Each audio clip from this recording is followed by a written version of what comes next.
2024 లేదా 25లో డిగ్రీ లేదా బీటెక్ చదివారా? సాఫ్ట్‌వేర్ జాబ్ కోసం ఎదురు చూస్తున్నారా? అయితే కోడ్ జ్ఞాన్ 100 డేస్ కోర్సులో చేరండి, జాబ్ సాధించండి.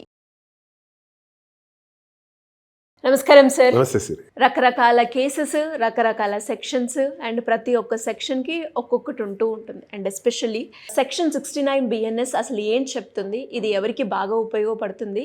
ఈ సెక్షన్ ఎవరు ఏ టైంలో వేసుకుంటే బాగుంటుందంటారు సార్? సిరి, ఆడవాళ్ళు దైనందిక జీవితంలో ఇప్పుడు ఉండేటువంటి డెవలప్డ్ సొసైటీ అనుకోవచ్చు, ఇండియన్ వర్కింగ్ ఉమెన్ కావచ్చు, లేకపోతే సిటీకి వచ్చినటువంటి అనేకమైనటువంటి ఆడవాళ్ళు కావచ్చు. ఈ ఆడవాళ్ళు ఏంటంటే ఎవరి చేతిలో మోసపోతారు అనుకుందాం. అంతేకాకుండా కో లివింగ్ హాస్టల్స్ వచ్చేసినాయి ఇక్కడ. అండ్ కో లివింగ్లో ఉంటున్నారు, లివింగ్ రిలేషన్స్లో ఉంటున్నారు. అది ఎంతవరకు ప్రొటెక్షన్ ఇస్తుంది ఆడవాళ్ళకి అనుకుంటే, కో లివింగ్ ఉండద్దు అని చెప్పేసి ప్రభుత్వం చెప్పలేదు, లివింగ్ రిలేషన్స్లో ఉండొద్దు అని ప్రభుత్వం చెప్పలేదు. అది నేరం కింద ఎక్కడ చెప్పలేదు. కానీ ఆ కో లివింగ్లో కానీ లివింగ్ రిలేషన్లో మోసపోయిన ఆడవాళ్ళు ఎంతమంది ఉన్నారంటే 80-90% ఉంటారు. డౌటే లేదు. మ్యారేజ్ చేసుకున్న తర్వాత ఇది it's not in Indian culture, western culture. అది వెస్ట్రన్లో ఏంటంటే దౌర్భాగ్యం వాళ్ళది. భారతదేశంలో ఆ దౌర్భాగ్యం ఇంకా రాలా. ఇక్కడ చిన్న క్లారిటీ చేస్తే నీకు అర్థమైపోద్ది. అమెరికాలో ఏంటంటే పెళ్ళి అన్నది చాన్నాళ్ళ తర్వాత చేసుకుంటారు. ఇద్దరు కలిసి ఉండి చాన్నాళ్ళ తర్వాత పెళ్లి చేసుకుంటారు. ఒక రకంగా చెప్పాలంటే పెళ్ళి అనేటువంటి వ్యవస్థ నుంచి తప్పించుకు తిరుగుతూ ఉంటారు వాళ్ళు, అమ్మాయిలు అబ్బాయిలు ఇద్దరు.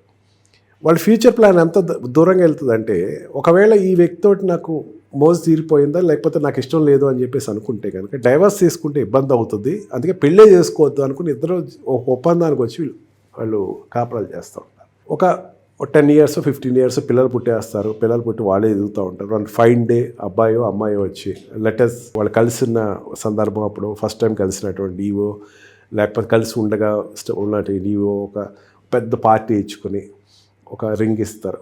ఇచ్చి కెన్ వి గెట్ మ్యారీడ్ అంటాడు. కెన్ వి గెట్ మ్యారీడ్ అనేసరికి చాలా ఆనందంగా సెలబ్రేట్ చేసేసుకుంటారు. అప్పుడు పెళ్ళి అవుతుంది. భారతదేశంలో అట్లా కాదు.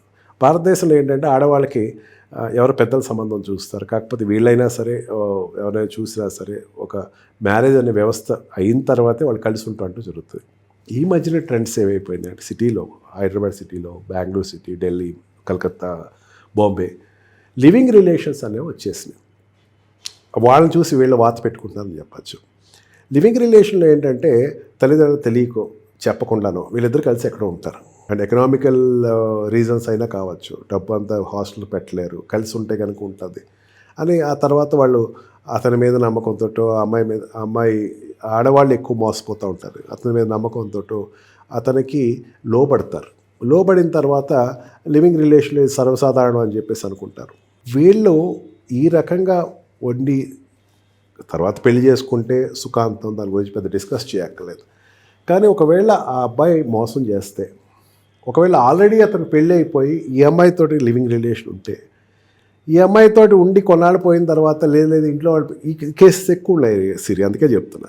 మా ఇంట్లో వాళ్ళు ఒప్పుకోవట్లేదు, నేను వేరే పెళ్లి చూసుకుంటాను అని చెప్పేసి వెళ్ళిపోతూ ఉంటాడు. అనేకమైన కేసెస్లు వస్తాయి. వీడి అమాయకుడు కాదు ఇక్కడ, ఈజ్ ప్లాన్డ్ పర్సన్. అమాయకుడి కిందే అనుకుందాం. వాళ్ళు అప్పటివరకు పాపం నిజంగా చేసుకుందాం అనుకున్నాడు, ఇంట్లో వాళ్ళు ఒత్తిడితోటి వీడు చేసుకోలేకపోయాడు, వెళ్ళిపోయాడు. ఒకటి. రెండోది, జాబ్ ఇప్పిస్తాను నీకు, జాబ్ నీకు ప్రమోషన్ ఇప్పిస్తాను, జాబ్ ఇప్పిస్తాను అని చెప్పి మోసం చేసి ఒక అమ్మాయితోటి సహజీవనం చేసినా సరే, లేకపోతే అమ్మాయితో లోబర్చుకున్నా సరే, 2 సినారీస్ మనకి మానభంగంలోకి రావు. మానభంగం అంటే ఆ అమ్మాయికి ఇష్టం లేకుండా చేస్తేనే అది మానభంగం. ఇష్టపడి చేస్తే 2 సినారీస్లో మాత్రం మానభంగం కింద అన్నాడు. అదేంటంటే, ఒకటి అమ్మాయి పిచ్చదైతే, రెండోది అమ్మాయి భయభ్రాంతులు చేసి కనుక చేస్తే అది మానభంగం అన్నాడు. కానీ ఈ రకంగా కాకుండా ఏ రకంగా అయినా ఇష్టపడి కనుక ఆ అమ్మాయి లోబడితే అది మానభంగం కాదు అని చెప్పి కేసులు 80% ఆఫ్ కేసెస్ కొట్టేస్తారు. మరి ఇప్పుడు రక్షణ ఏంటి? సెక్షన్ 69 అన్నది పెద్ద రక్షణ కవచం కింద ఆడవాళ్ళకి వచ్చింది.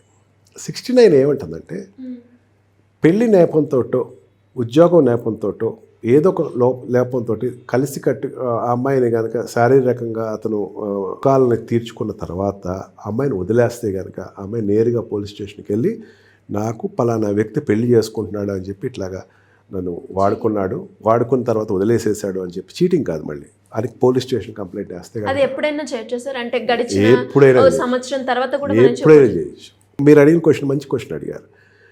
ఈ రేప్లో ఏమవుతుందంటే, ఈ మానభంగంలో ఏమవుతుందంటే జరిగిన వెంటనే ఇవ్వాలి. లేకపోతే ఆ టెస్టులు కానీ మెడికల్గా చూసుకుంటే అది ఫెయిల్ అవుతూ ఉంటాయి కేసెస్. కానీ దీంట్లో అట్లాగే ఉండదు. దీంట్లో రాస్తాడు సెక్షన్ 69లో ఇట్ ఈస్ నాట్ రేప్ అంటాడు, ఇది మానభంగం కాదు అని రాస్తాడు. ఆ డౌట్ కూడా తీసేశాడు. నేరుగా వెళ్ళి పిటిషన్ ఫైల్ చేస్తే వాళ్ళకి 10 years ఇంప్రిజన్మెంట్ ఇచ్చాడు అండ్ బెయిల్ రాదు. ఖచ్చితంగా ఒక నెల రోజులు జైల్లోనే ఉంటారు. అట్లా అని చెప్పేసేసి ఆ అమ్మాయి నేను పెట్టలేదు కదా, మానభంగం పెట్టలేదు కానీ డిసప్పాయింట్ అవ్వాల్సిన అవసరం ఏమీ లేదు.